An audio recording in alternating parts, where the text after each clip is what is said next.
자, 이항분포는 앞쪽에 우리가 확률 분포 배울 때 이산확률 변수와 연속확률 변수를 배웠고, 그 이산확률 분포를 할 때 뭐라 배웠었냐면, 어떤 시행이 일어나고 그 시행에 발생하는 횟수가 이렇게 셀 수 있을 때 그걸 확률 변수로 잡고 그 관계를, 실수값 하나가 어떤 확률값에 대응되는 이 관계를 확률 분포라고 했었죠. 그리고 그 대응되는 그 확률식을 확률 질량함수라 불렀는데, 확률 분포 중에도 이산확률, 정확히 말하면 이산확률 분포죠.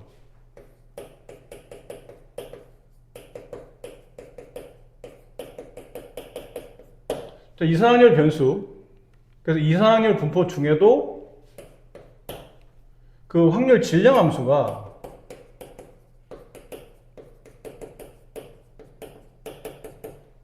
독립시행의 확률일 때가 있어요. 근데 그때를, 그 확률 분포를 이산확률 분포 중에서도 이항 분포라고 부릅니다. 자, 다시 정리. 저번에 우리가 아까 말한 그 확률 분포할 때 이산확률 분포라는 거는 실수값이 어떤 특정 확률값에 대응되는 이 관계.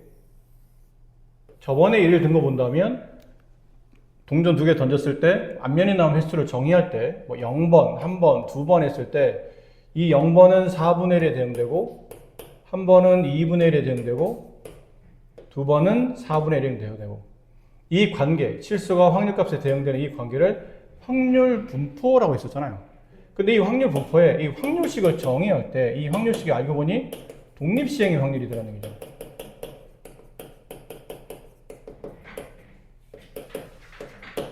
그럴 때 이 분포 상태, 이 이산확률 변수에 대한 분포 상태, 이 분포 상태를 이항 분포라고 불러요. 여기 책에 나온 것처럼 이게 중요한 단어죠. n번의 반복, 그 다음에 그 사건이 독립시행인 거죠. 각각 사건마다 뭐 주사를 던진다, 동전을 던진다, 뭐 이런 발화율, 합격률 이런 것들 기본적으로 독립일 때, 그때 확률 질량함수가 독립시행 확률을 써지게 되면 그때 이 분포 상태를 이항 분포라고 부르고, 근데 그 이항 분포는 확률 변수 x가 이항 분포를 따른다라는 표현을 보통 이렇게 쓰는데 이건 생략하기도 해요. 이 기호는 안 쓰기도 하니까. 따르며 기호로는 뭐라 쓰냐면 그 앞에 총 시행의 횟수, 그 다음에 그 사건이 일어나는 확률값으로 이제 표현이 되죠. 그래서 이거는 표기법이고, 만약에 이 이항 분포의 확률을 구하시오 그러면 이렇게 쓰셔야 돼요. 총 n번의 시행 중에 내가 원하는 횟수가 x번이라고 치면 그 사건이 일어날 확률값이 p, 그 확률값의 거듭제곱 곱하기 1-p의 n-x 독립시행 확률로 이렇게 확률값을 정해 내려주시면 돼요. 그래서 뭐 기호 자체가 어렵진 않고, 보통 이항 분포에서 제일 중요한 거는 문제를 읽고 이 문제가 이항 분포를 뜻하는구나라는 것을 눈치채는 게 중요한 거지, 풀이는 사실 생각보다 어려울 건 없어요. 대부분 다 내용이 단순하고 더더군다나 이런 것들 있죠. 그러니까 통계 구할 때 제일 헷갈리는 것들이 이제 이걸 구하는 게 귀찮기도 하고 헷갈리기도 하고 이랬는데, 이게 이항 분포가 되게 되면 이 구조가 너무 단순해지기 때문에 MP, MPQ, 그 다음에 루트 MPQ, 시행의 횟수랑 확률값만 구해주고 나면 걔네들을 곱했을 때 확률, 그 평균, 그 다음에 그 평균에다 다시 1-p를 곱하면 분산, 그걸 루트 씌우면 표준 편차 해서 여기가 매우 쉬운 구조로 변환이 되다 보니까 이게 이항 분포입니다라는 것만 확인만 할 수 있다면 내용은 굉장히 단순한 부분이 많아요. 큰 수의 법칙은 시행의 횟수가 많으면 많을수록 점점 우리가 원하는 확률값이 수학적 확률과 가까워진다. 근데 그걸 보통 우리가 큰 수의 확률이라고 부르고, 중요한 부분은 이 부분이죠. 정규 분포. 이항 분포도 중요하긴 한데 내신에서도 물론 이항 분포가 중요하긴 하지만 수능은 대부분 다 정규 분포를 물어보기 때문에 정규 분포는 이항 분포와 다르게 이산확률 변수,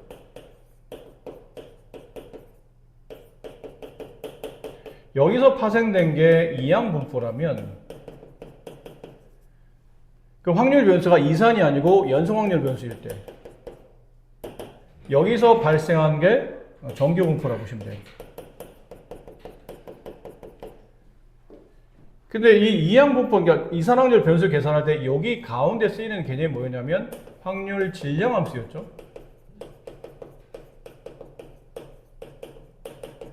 이산 확률 변수의 확률값을 구하기 위한 관계식, 확률 질량 함수고, 근데 연속 확률 변수는 관계식을 구할 수는 없죠. 왜냐면 낱개를 쓸 수 없기 때문에 그때마다 확률값을 구할 수 있는 관계식을 구할 수는 없고, 따라서 그냥 그 확률값을 그래프로 환산해서 그래프의 넓이값으로 확률값을 구했을 때 그때 필요한 그래프식을 확률 밀도함수라고 불렀는데, 확률 질량함수가 독립시행의 확률을 띠게 되면 그 분포 상태를 이항분포라 불렀고, 확률 밀도함수가 어떤 특정 관계식을 가지면, 특정 관계식의 그래프식을 갖거나 특정 함수식을 가지면 그 특정 함수 그래프를 우리는 정규분포라고 불러요. 그런 분포 상태를. 그래서 그 특정 관계식이 뭐냐면 이거예요. 확률 밀도함수가 이러한 관계식을 가질 때, 이러한 함수식을 가지면 그때 그 분포 상태를 정규분포라 부르고, 그때 곡선을 정규분포 곡선이라 불러요. 근데 이제 그때 예전에 수업할 때 말씀드렸지만 이거는 외울 필요 없어요. 말했잖아. 솔직히 말하면 나도 가끔 이게 헷갈릴 때도 있어.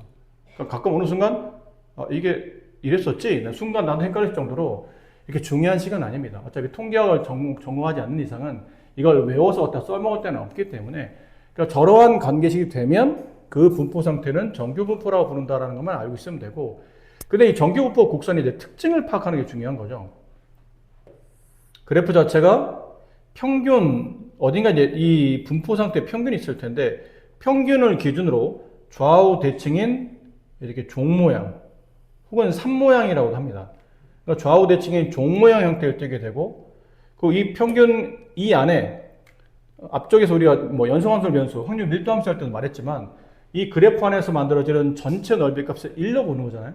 그럼 얘는 전체 넓이가 1이니까 얘 기준으로 좌우가 대칭이라면 오른쪽 넓이는 0.5, 왼쪽 넓이는 0.5 이렇게 만들어지고, 그리고 이제 분포 상태에 따라서 표준 편차는 동일한데 평균이 다르게 되면 이 가운데는 x축을 기준으로 좌우로 이 정규 분포 곡선이 좌우로 평행 이동한다고 생각하시면 돼요. 폭은 일정한데 좌우로 위치가 좀 바뀐다라는 것 뿐이고, 반대로 평균은 일정한데 표준 편차의 크기에 따라서 이 그래프 모양이, 이번에는 그래프 모양이 달라지는데, 평균은 동일한데 만약 시그마 1과 시그마 2 중에 시그마 2가 만약 더 큰 값이에요. 표준 편차가 크다는 뜻은 3포가 크다는 뜻이죠. 3포가 크다는 뜻은 흩어진 정도가 크다는 뜻이고, 이걸 좀 더 이해하기 편하게 말하면 평균 기준으로 흩어진 정도가 크다라는 뜻은 심하다라고 말하면 돼요. 그러니까 평균 기준으로 많이 밀집돼서 오밀조밀 밀집되어 있는 게 아니고 많이 흩어져 있는 상태다 보니까, 얘가 만약 평균값이라면 평균 기준으로 하나는 이렇게 분포 상태가 옆으로 펑퍼짐하게 이렇게 퍼져 있는 상태가 되고, 하나는 이렇게 평균 기준 많이 솟구치면서 가른 형태가 될 텐데, 누가 시그마 1이고 누가 시그마 2냐면 시그마 2가 펑퍼짐한 거예요. 흩어진 정도가 심하기 때문에 옆으로 많이 퍼져야 돼요. 반대로 시그마 1은 표준 편차가 작다는 뜻은 3포가 크지 않다는 뜻이고, 그 얘기는 평균에 많이 밀집되어 있다는 뜻은 평균적으로 많이 이렇게가 좁혀면서 붙어야 된다는 뜻이죠. 다만 얘는 날씬하고 얘는 좀 더 펑퍼짐한 상태인데 얘는 키가 크고 얘는 키가 작죠. 이유는 뭘까요? 아니 이게 이럴 수도 있잖아. 평균 동일하고 표준 편차가 크면 흩어진 정도가 심하니까 이렇게 많이 흩어지면 되죠. 많이 흩어지면 되고, 하나는 평균 기준으로 많이 밀집되어 있으니까 뭐 이렇게 그리면 될 것 같은데, 그죠? 넓이 때문에 그래요. 그렇죠. 어차피 이 안에 만들어진 전체 넓이가 1이어야 되는데 옆으로 퍼지면서 넓이가 1이 되는 것과 안으로 모이면서 넓이 1인 각각의 넓이가 동일하려면 그만큼 이제 높이 차이가 발생해야 된다는 얘기죠. 그래서 표준 편차가 크면 키가 작아지고 옆으로 좀 퍼지고, 표준 편차가 작으면 키가 커지면서 좀 애가 좀 굵쭉해지는, 날씬해지는 그런 형태의 그래프를 갖게 되고, 그래서 이것도 마찬가지로 이항분포처럼 표기법을 만들어야 되는데 확률 변수 x가 정규 분포를 따른다. 근데 이 앞에 이항분포일 때는 앞에 총시행의 횟수, 그 다음에 그 확률값을 썼다면 정규 분포는 앞에 평균 쓰시고 뒤는 분산 쓰시는 겁니다. 근데 이제 책에서는 보통 이렇게 쓰겠죠. 평균 m 혹은 뭐 ex라고 써도 되는데 보통 m이라고 많이 쓰고, 일단 분산은 표준 편차를 제곱한 게 분산이니까 이렇게 보통 써요. 그래서 제곱 밑에 있는 게 표준 편차 혹은 어떤 값을 제곱한 전체는 분산이라고 생각하시면 됩니다. 이렇게 표기법을 만들어서 거기에 맞게 이제 써간다라는 거죠. 정규부포의 그래프의 성질. 정규부포는 평균, 표준 편차의 제곱을 따르는데 이러한 성질을 갖는다. 아까 말했던 그 부분이죠. 평균이 표준 편차는 같은데 평균이 달라지게 되면 그래프가 폭은 동일한데 좌우로 움직이는 형태가 되고, 평균은 똑같은데 표준 편차 값의 크기에 따라서 표준 편차가 작으면 상대적 키가 커지고 표준 편차가 커지면 상대적 키가 작아지는 그런 형태의 그래프를 나타낸다. 표준 정규 분포표는 우리가 또 확률 변수를 다루다 보면, 그러니까 연속 확률 변수 같은 경우는 실제로 세상에 존재하는 거의 모든 측정 값들은 다 연속 확률 변수에 포함될 텐데, 근데 그런 무수히 많은 측정 값들을 대상으로 우리가 이거를 그래프로 환산해서 거기 안에서 만들어낸 면적을 통해 넓이를 구하고 그 넓이 값을 통해서 확률 값을 구하는데, 아니 뭐 측정 값이 한두 개도 아니고 그럼 측정값마다 그래프가 다 다른 형태를 띌 테고, 그럼 그 다른 그래프에 따라서 매번 그 안에 만들어진 넓이 값을 일일이 조사하니까 너무 귀찮더라는 얘기죠. 하나 할 때마다 다 그래프 새로 만들어야 되고 그 안에 면적 따로 계산해야 되고. 그래서 통계학자들이 생각하기에 만약 이거를 혹시 근데 우리가 확률 변수를 표준화할 수 있다면, 표준화해서 하나의 형태로 만들 수 있다면 정규 부포 곡선도 표준화된 명언어 하나를 만들어 두고 그 하나에서 만들어진 넓이 값을 통해서 다 제각각 다른 확률 변수에 대한 확률 값을 구하면 좋겠구나라고 생각해서 정규 분포 곡선이나 정규 분포를 표준화시키는 겁니다. 그래서 하나에 만들어서 표 딱 하나 만들어 놓고 그 표 하나에 전부 다 계산을 때려 박아서 쉽게 확률 변수가 다르다 하더라도 쉽게 확률 분포의 관계를 통해서, 그 그래프의 관계를 통해서 확률 값을 조사하는 이런 구조를 표준화 작업 혹은 정규 분포를 표준화시켰기 때문에 표준 정규 분포라고 이제 부르는데, 근데 그러려면 이제 뭐가 필요하냐면 표준화된 게 필요하고, 그러면 확률 변수 x를 새로운 변수로 처리해야 되고, 그럼 그 새로운 변수는 보통 표준화된 변수라고 말하는데, 표준화된 변수는 z로 표현하고, 표준화되는 과정에 있는 게 뭐냐면 확률 변수 x의 평균 값을 빼고 그 값을 표준 편차로 나누게 되면 얘를 보통 우리가 표준화된 변수라 보자라고 약속하는 겁니다.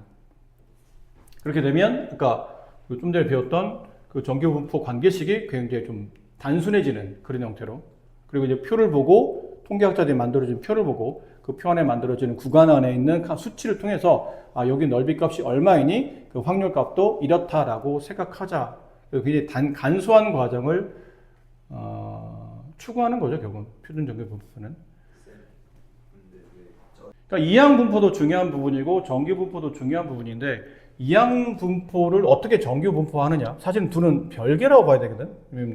이항 분포는 이산확률 변수를 셀 수 있는 거고, 정규 분포는 셀 수 없는 것에 대한 관계이기 때문에 서로 이제 어떤 분류법이 서로 다른 확률 분포인 상태들이죠. 근데 통계적으로, 그러니까 이게 고등학교 통계를 가르치다 보면 그렇게 알려져 있다라는 말이 많이 나온다고 그러잖아요. 그렇게 알려져 있다, 그렇게 돼 있다라는 얘기 많아서 보통 증명보다는 그냥 알려진 바대로 약간 뭐랑 비슷하냐면 그냥 때려 박는 거예요. 솔직히 말하면. 그러니까 정확히 이거를 설명하기에는 아직 여러분들이 통계학적인 재반 지식이 충분하지 않다 보니까 그냥 그런 거야. 나중에 대학 가서 혹은 통계학을 좀 더 전문적으로 공부하면 그때 구체적인 이유가 나올 거야. 근데 지금은 그냥 그렇게 받아들여라는 느낌과 비슷한데, 왜 중3 때 우리가 이런 거 배우잖아요. y는 뭐 2x의 제곱. 중3 처음에 이차함수 배울 때 1차함수 할 때는 그런 얘기 썩 얘기 안 하다가 갑자기 2차함수 배우다 보면 이걸 x축으로 마이너스 1만큼 y축으로 3만큼 평이동하시오. 그러면 실제로 관계식에 x축으로 마이너스 1만큼 그러면 모든 x값이 1만큼 작아진다 뜻이니까 왠지 여기 있는 x도 1만큼 작아져야 될 것 같고 y값은 모든 y값이 원래 함수값보다 3만큼 커져야 되니까 여기 y자리 대신에 3만큼 큰 숫자인 y 플러스 3을 대입해야 될 것 같은데 실제는 그렇게 안 하죠. 실제는 이렇게 하잖아요. 반대보를 붙여가지고. 중3 때 학생들이 이거 왜 헷갈리게 왜 반대로 써야 돼요? 라는 얘기를 많이 물어보는데 중3 때 가르치는 선생님들은 전부 다 100% 뭐라 말할 수밖에 없냐면 이거는 중3 교과에서 증명하지 않고 이걸 언제 증명하냐면 고등학교 1학년 때 평행이동 설명하면 그때 왜 이게 반대보로 적용되는지 그때 설명할 거야. 지금은 그냥 그렇게 알아둬 라고 얘기하잖아. 그래서 어떻게 보면 질문을 원천 차단하는 게 아니고 설명할 수 없기 때문에 그런 거예요. 지금 교과 과정상 이걸 교과 과정이 없는 내용이기 때문에 설명할 수 없고 뒤에 나오니까 일단 지금은 그냥 받아들일래? 라는 느낌이라면 이 통계 파트가 대부분 다 그런 게 굉장히 많아요. 그냥 그렇게 알려져 있다, 이렇게 따른다. 그러면 우리는 왜? 이런 생각보다는 그런 거구나. 지금은 받아들여야 되는구나 라는 생각을 좀 많이 해야 되는데 이쪽도 그래요.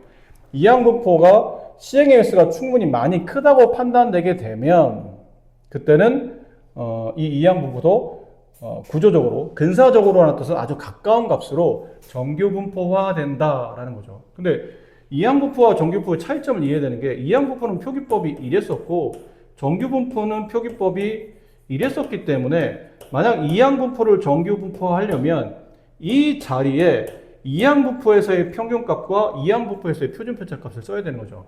그래서 이항분포에서 평균값은 이렇게 써졌고 이항분포의 분산값은 이렇게 써졌기 때문에 이걸 여기다 메꿔 넣는 거예요.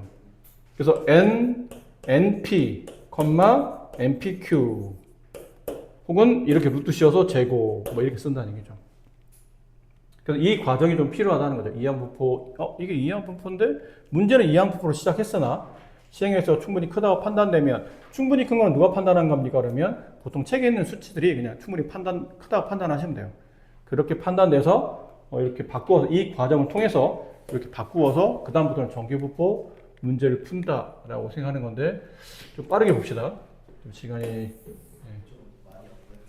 열심히 하면 그래도 최대한 할 수 있을 때까지 해봐야 되니까. 일단 해봅시다. 어차피 오늘 근데 잠깐만. 확률 변수 x가 이항분포를 따를 때 다음 확률값을 구하는 거죠. 그러니까 만약 평균이나 분산을 구하라면 계산하면 되는데 이건 확률값을 구하라는 뜻이었기 때문에 확률식에 맞게 푸는 건데 총 시행의 횟수가 5번이니까 확률 변수가 4 이상이 되려면 4일 확률값과 5일 확률값을 더해야 되고 확률을 직접 계산해야 되기 때문에 확률식이 필요한데 여기는 확률식이 안 나와 있죠. 하지만 충분히 알 수 있어요. 이항분포라면 확률 관계식은 독립시행의 확률을 따르겠죠. 그럼 총 시행의 수는 5번. 그 확률값은 4분의 1. 이걸 기반으로 총 5번의 독립시행 중에 내가 원하는 횟수는 4번. 그 사건이 일어날 확률값 4분의 1이 4번. 그럼 4분의 3이 1번. 플러스 총 5번 중에 5번 모두 다 내가 원하는 사건. 이렇게 해서 두 사건을 덧셈해서 처리하시면 됩니다. 0.7인 농구선수가 자유투를 8번 던질 때 성공하는 횟수를 확률분수 X를 했을 때 1 이상인데 8번 던져서 1번 이상을 확률한다는 뜻은 너무 많죠? 그러니까 여사건으로 푸는 게 나을 것 같아요. 1 마이너스 총 8번 시행 중에서 이게 자유투 성공률은 독립이죠? 이게 독립시행이잖아요. 그리고 8번이라는 반복 시행이에요.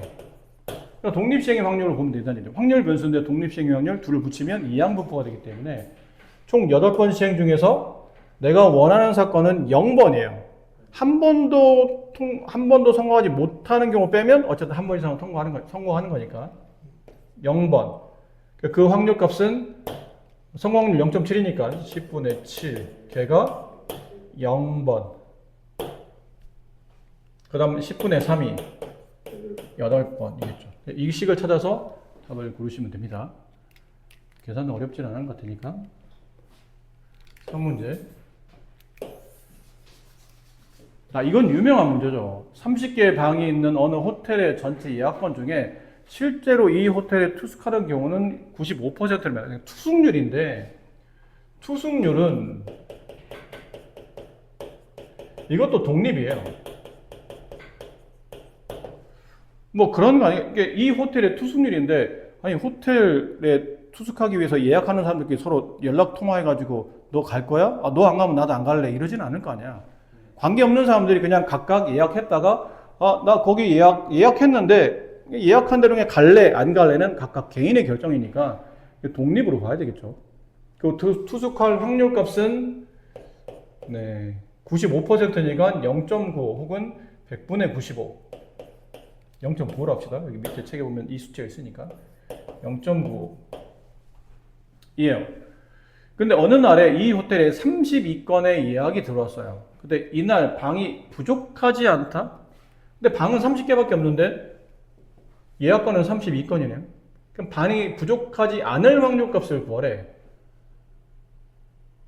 그러면 예약해서 이 사람들이 투숙할 확률 값을 구하는 거잖아요. 그럼 방이 부족하지 않으려면 이 사람들이 투숙객이 들어오는 횟수는 총 30명이라 할까요? 30명? 30명 이하가 들어가면 되죠. 그러니까 방이 30개밖에 없으니까 30개 꽉 차도 되고 아니면 29개 차도 되고 28개 차도 되고 어쨌든 부족하지만 않으면 되는 거니까 이 확률 값을 구하는 겁니다. 근데 얘를 구하려고 하다 보니까 그럼 이제 남은 건 뭐예요? 지금 우리가 지금 써야 될 확률 변수 값은 우리가 써야 될 확률 변수 값은 x가 뭐였죠? 최대 몇 명까지예요? x가 32명 이하인 거죠. 그럼 32라는 뭘 가지고 있냐면 반복 시행을 갖고 있죠. 그러니까 이 32라는 반복 시행, 그 다음에 투숙이라는 독립, 이거 두 개 붙였어요. 그리고 투숙객의 인원수를 확률 변수로 둔다면 반복 32분의 반복 시행과 그 투숙률은 독립 시행인데 그 투숙객의 개수를 지금 확률 변수로 잡았으니 독립 시행과 확률 변수 붙이면 이항분포 자라가 되죠. 이거 이항분포인데? 그럼 이항분포 총 시행의 횟수는 32죠. 예약이 32건 받았으니까. 그리고 그 사람들이 투숙할 확률 값은 0.9 이렇게 돼요. 자, 확률을 구하는 건데 이 확률 값은 32하니까 0부터 32까지 구하는 거 너무 많잖아요. 이것도 여사건이에요. 1, 전체 확률 1 빼기 뭘 빼면 되죠? 32건이랑 31건. 이게 독립시행이잖아요. 총 32명 중에서 알고 보니 31명이 들어오겠다고 약속하는 거예요. 나 들어갈래요. 나 투숙할래요. 0.9에 31제곱 곱하기 0.05에 1제곱 빼기 32C 32 32명 모두 다 0.95에 32제곱 이것만 빼내게 되면 어쨌든 방 부족할 일은 없을 거다라는 거죠. 그래서 여기는 숫자들 어려워 보이지만 이 숫자들 갖다 껴서 처리하시면 됩니다. 8번 문제 이항분포. 근데 이건 쉽죠. 이런 건 이제 쉬워졌어요. 문제가 이런 이항분포는 뭐 평균이나 분산 구하는 건 굉장히 쉬운 문제고 요 계산법은 앞에서 배웠죠. 2제곱 vx 이게 8 따라서 vx는 4가 돼요. 근데 이항분포 보니까 vx를 계산하는 방식이 저기 있는 총 시행 횟수 MPQ니까 총 시행 횟수 곱하기 그 사건이 일어날 확률값 곱하기 그 사건이 일어나지 않은 확률값 그게 4가 vx 값이다. 그래서 곱해서 넘기면 9p제곱 마이너스 9p 플러스 4는 0이 되고 인수분해가 3p 3p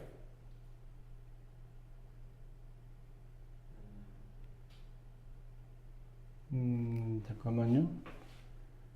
마이너스 9p 2의 제곱이 4인데 이걸 왜 이렇게 써놨죠? 이게 미안합니다. 이렇게 돼야 되죠? 이렇게 얘가 2가 돼야 돼요. 그러면 여기 2, 여기 1, 뭐 아무쪼록 이렇게 두면 되겠네요. 그럼 3p 마이너스 1 곱하기 3p 마이너스 2는 0이 되고 따라서 p 값은 3분의 1 아니면 3분의 2인데 두 개의 답을 골라야 되겠네요. 아 여기 써있네요. 네. 이건 안 되겠죠, 그러면? 그래서 P값은 3분의 1이 된다. 그래서 2x의 제곱을 구하는데 저걸 따로 구할 수는 없다고 그랬죠? 2x의 제곱은 어떻게, 뭘 이용해서 구하죠? 분산에다가 평균의 제곱을 덧셈하면 2x의 제곱이 나오죠. 그래서 vx 값이 아까 2였고 2.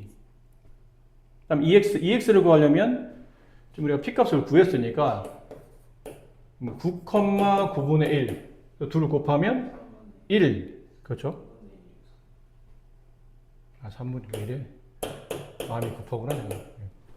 3분의 1 평균은 3. 그러면 3의 제곱 9, 무슨 이게 11 이렇게 만들어진다는 거죠. 세 개 주사위를 동시에 던지는 시행을 8번 반복해요. 이때 짝수, 2개는 짝수, 1개는 홀수에 나뉜 횟수를 확률분수 x를 했을 때 확률분수 x의 평균값을 구하랍니다. 3개 주사위를 동시에 던져요. 이 시행을 8번에. 주사위는 독립이죠. 그리고 8번이라는 무슨 시행? 반복 시행. 그렇죠. 그리고 지금은 횟수를 확률 변수로 잡았으니 이선 확률 변수를 잡았는데 그 확률 질량함수가 독립 시행이네? 그러면 이항분포가 성립하겠죠. 그럼 이항분포 총 몇 번의 시행 중에? 8번 시행 중에서 2개는 짝수, 1개는 홀수의 눈이 나와야 돼요. 주사위를 3개 던졌는데 이런 홀수의 눈이 나오는 횟수를 묻죠. 2개는 짝수, 주사위 3개를 던졌는데 얘네들은 이 3개 중에 2개는 짝수, 하나는 홀수 이렇게 되어야 된다는 얘기죠. 자, 근데 누가 짝수인지 누가 홀수인지 정의 내려졌나요? 그러니까 2개는 짝수고 하나는 홀수인데 누가 홀수고 누가 짝수인지 구분되지는 않잖아요.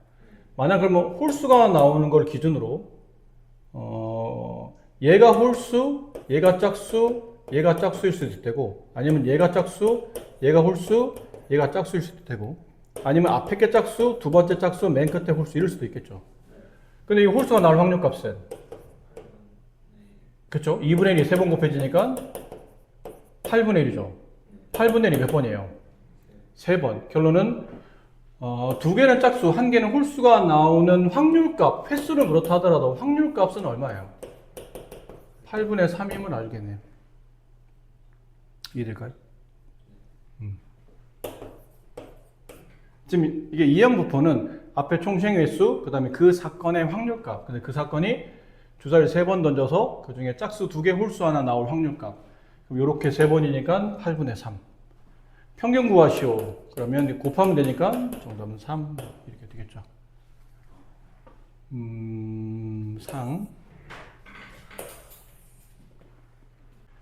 자, 원점을 출발해서 수직선 위로 움직이는 점 P가 있답니다. 한 개의 동전을 던져서 앞면이 나오면 양의 방향으로 5만큼, 뒷면 나오면 음의 방향으로 3만큼. 자, 점 P를 이동시켜요. 동전을 12번 던진 후에 점 P의 좌표를 확률변수 x를 한답니다. 이 x 값을 구하시오 있는데 그러니까 앞면 나오면 양의 방향으로 5만큼, 그 다음에 뒷면 나오면 음의 방향으로 3만큼 이동을 해요. 총 12번의 동전을 던지는데 수직선상의 P의 좌표를 확률 변수로 잡아요. 그러니까 P가 어딘가에 여기 있을 수도 있고 여기 있을 수도 있고 여기 있을 수도 있겠죠. 근데 지금 12번이나 던지는데 P의 좌표를 확률 변수로 잡자니 이게 P의 위치가 명확하진 않잖아요. 그래서 좀 다시 고민해 봐야 돼요. 이게 시험에 잘 나오는 문제인 게 하나의 변수 가지고 문제를 푸는 게 아니고 보통 2개의 변수와 그 다음에 그 변수의 변형을 통해서 다른 내가 원하는 답을 찾아야 되기 때문에 이게 시험에 좀 잘 나오는 문제긴 합니다. 자, 이제 뭘 할 거냐면 내가 뭔가 횟수를 정해야 되잖아. 일단 횟수. 근데 이제 횟수는 둘 중에 하나거든. 앞면이 나오거나 아니면 뒷면이 나오거나. 그중에 내가 임의로 정하는 거야. 동전을 던져서 앞면 나오는 횟수 걔를 그냥 y라고 하자 내가. 다른 확률 변수 y. 이 x는 횟수가 아닌 좌표기 때문에 일단 횟수를 y라고 뒀어요. 그럼 앞면 나오는 횟수가 y번이면 뒷면 나오는 횟수는? 이건 미수를 두 개만 하고 하나로 가야 되거든요. 총 몇 번 던졌죠? 12 빼기. 그치, 12 마이너스 y 이렇게 되면 될 것 같아요. 괜찮니? 네. 그러면 얘는 이렇게 정의할 수 있죠.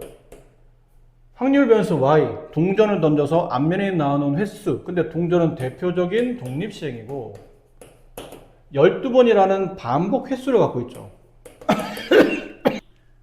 자, 이 y는 이항분포를 따른다는 걸 이해하겠나요? 동전은 독립이고 12번의 반복 시행. 그리고 앞면에 나온 횟수를 확률 변수를 잡았기 때문에 이항분포를 따르죠.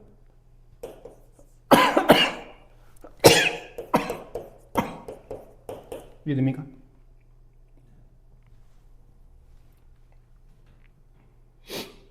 그럼 여기서 평균 구하는 거니까 이 y를 구한다면 얘랑 곱한 값 6 이렇게 되겠죠. 근데 이거 아니 저희 선생님 좌표를 구하는데 횟수를 가지고 확률 변수를 새롭게 정의하고 그 횟수에 대한 평균값을 구했는데 좌표는 언제 합니까? 이제 좌표를 계산해야 돼요. 좌표를 x라고 두고 그 x 확률 변수 좌표는 횟수로 정의할 수 있거든요. 앞면에 나온 횟수만큼 5배가 되겠죠. 뒷면이 나온 횟수만큼 마이너스 3배가 되겠네요. 그럼 이걸 계산하게 되면 앞면, 뒷면 나온 횟수에 따른 좌표, 전피의 좌표가 나타나겠죠. 그걸 계산해보면 8y가 되고 마이너스 36이 돼요.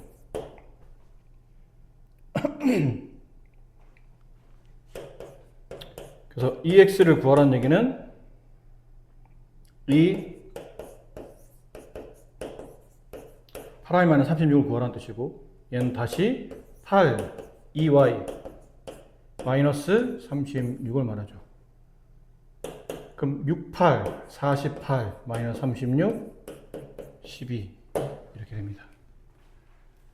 이건 꽤 중요한 문제고 학교 교과서 당연히 있을 겁니다. 이 문제가. 그래서 문제 좀 방향성 찾기 좀 쉽지 않은데 좌표를 구하라는 문제지만 지금 좌표를 가지고 확률 변수를 찾기에는 좀 문제가 있고 횟수, 뭔가 횟수를 정해야 되는데 둘 중에 하나겠죠. 앞면 아니면 뒷면이니까 앞면 나누는 횟수를 내가 y번이라고 둔다면 뒷면 나누는 횟수는 12-y가 되고 그 앞면 나누는 횟수를 통해서 이항 분포화할 수 있다는 얘기예요.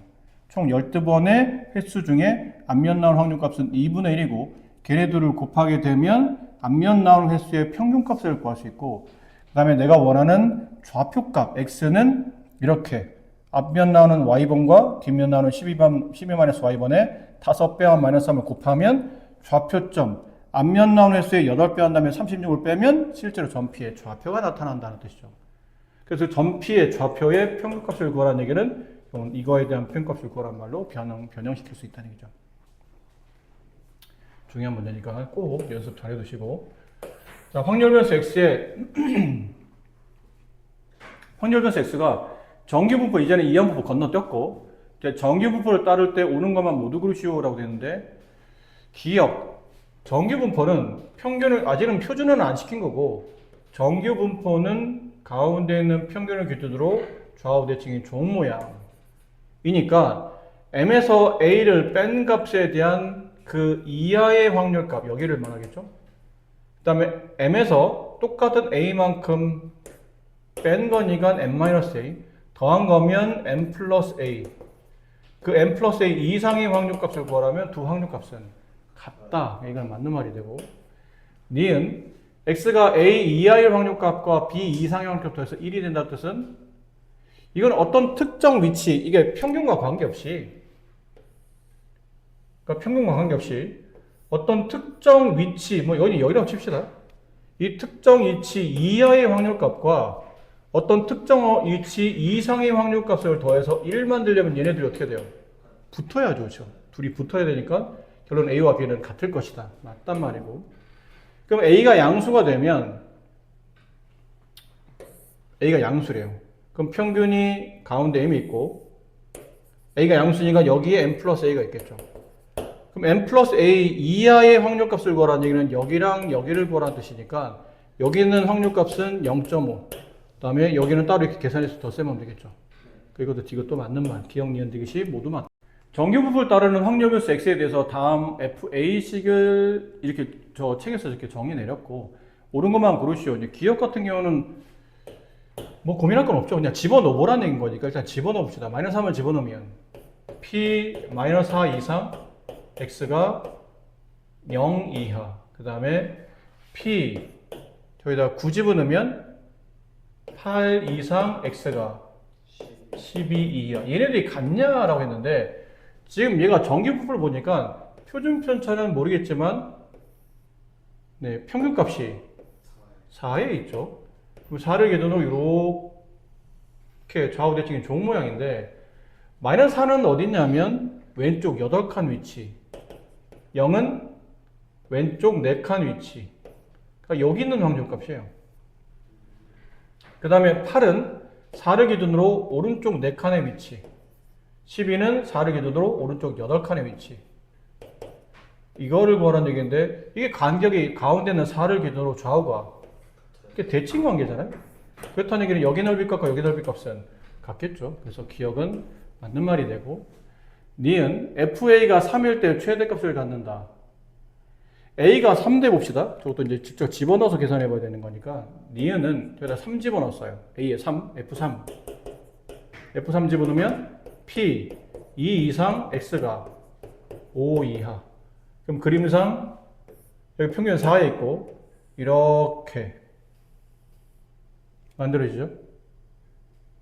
그러니까 A가 3일 때인데 A가 3이 되면 지금 어디 확률을 구하라는 얘기냐면 2와 5 사이 확률을 구하라는 얘기죠.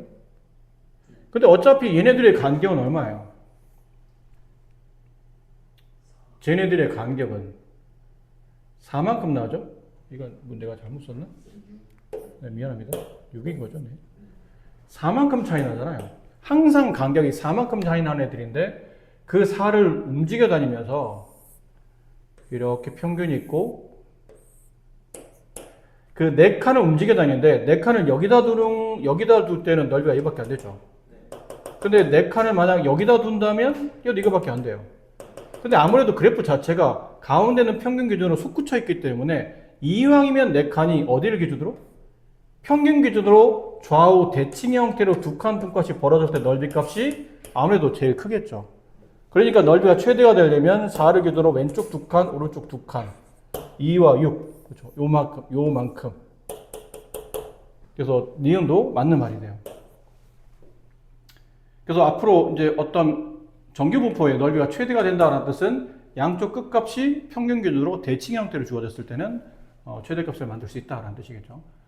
그 다음에 디귿은 좀 지울게요. 디귿은 실수 KL에 대해서 이건 좀 귀찮지만 또 써봐야 되겠네요. K를 집어넣으면 P, K-1, X, K 플러스 3, 그다음 P, L-1, X, L 플러스 3 이렇게 될 텐데 얘네들이 서로 아까처럼 같다인 거죠. 아까 근데 비슷한 게 있었잖아요. 이걸 예를 들면 될 것 같은데 얘랑 서로 같아지려면 어떻게 해서 같아졌었죠? 여기 있는 마이너스 4랑 여기 있는 12가 뭐를 기준으로? 평균 4를 기준으로 대칭 형태하면 되죠. 그럼 달리 말하면 마이너스 4랑 12의 중점이 4란 뜻이고 여기 0과 8의 중점도 4란 뜻이겠죠. 근데 어떤 뜻이냐면 여기 맨 왼쪽에 있는 숫자와 맨 오른쪽에 있는 숫자의 평균 맨 왼쪽에 있는 숫자와 오른쪽에 있는 숫자의 중점이 뭐이면 된다는 얘기예요. 평균이면 된다는 얘기죠. 그러면 서로 같아져. 얘도 그렇잖아요. 맨 오른쪽에 있는 숫자랑 여기 맨 왼쪽에 있는 숫자를 더해서 2로 나눴더니 네, 평균이 되면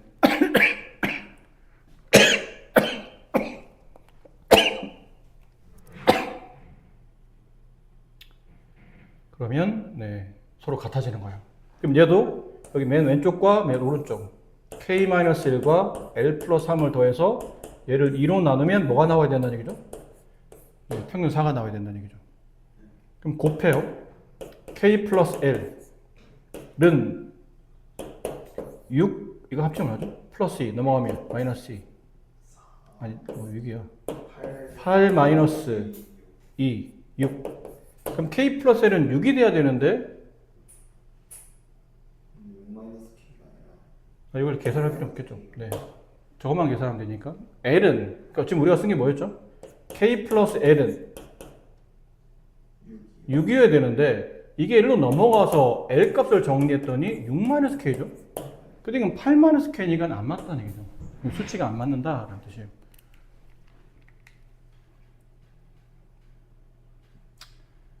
다 못했네요. 10시를 넘겼는데. 여기까지예요. 그게 벌써 10시 5분이 넘어서, 잠깐.